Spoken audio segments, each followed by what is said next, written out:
Saya Tifal Solesa melanjutkan Kompas Petang, Saudara. Dari perkembangan kasus ijazah Joko Widodo, Polda Metro Jaya kini sudah memeriksa 50 saksi untuk 2 perkara yang kini sedang berproses. 2 perkara itu yakni dugaan pencemaran nama baik dengan pelapor Presiden ke-7 RI Joko Widodo dan dugaan penghasutan dengan menyebar berita bohong atas ijazah palsu Jokowi dengan terlapor Roy Suryo CS. Menurut Polda, pelimpahan 5 laporan dari Polres ke Polda Metro Jaya juga sudah dilengkapi dengan keterangan ahli seperti Dewan Pers dan ahli digital forensik.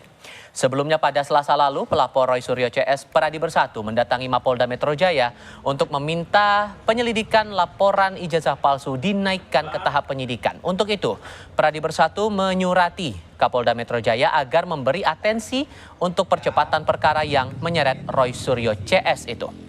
Pasal yang kita laporkan. Tunjukin apa surat intinya. Ah ya. Hah? Ya.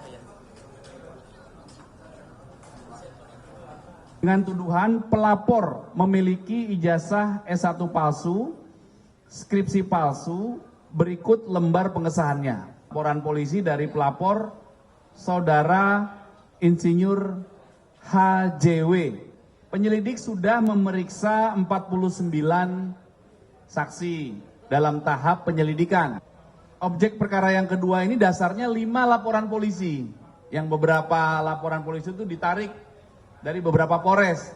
Objek perkaranya adalah menghasut orang lain untuk mengetahui menghasut orang lain untuk melakukan perbuatan pidana serta menyebarkan berita bohong yang disebarkan melalui media elektronik. Terlapornya adalah Saudara RS dan kawan-kawan.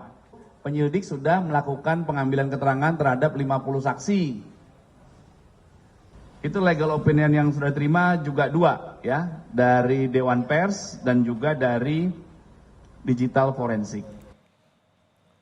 Sementara itu mengenai pengakuan politisi senior PDI Perjuangan Beator Suryadi yang menaruh curiga jika ijazah Jokowi dicetak di Pasar Pramuka, mantan Sekretaris Tim Kampanye Nasional Jokowi Yusuf Kala tahun 2014 Andi Wijayanto mengaku keterlibatannya dengan ijazah Jokowi hanya saat proses kelengkapan berkas administrasi pencalonan Jokowi JK ke Komisi Pemilihan Umum Republik Indonesia.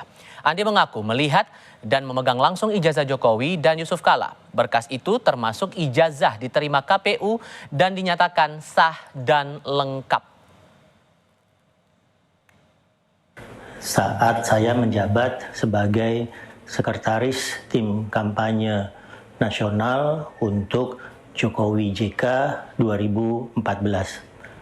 Saat itu saya melihat memegang langsung ijazah dari Pak Jokowi, juga ijazah Pak JK, dan kelengkapan administrasi, baik semua berkas-berkas data diri, ijazah sekolah, hingga ijazah universitas dikumpulkan, diserahkan ke KPU sebagai persyaratan pencalonan Pak Jokowi dan Pak JK. Tugas kami berakhir di situ dan proses pencalonan berakhir saat ijazah Pak Jokowi dan Pak JK oleh KPU dinyatakan sah dan lengkap.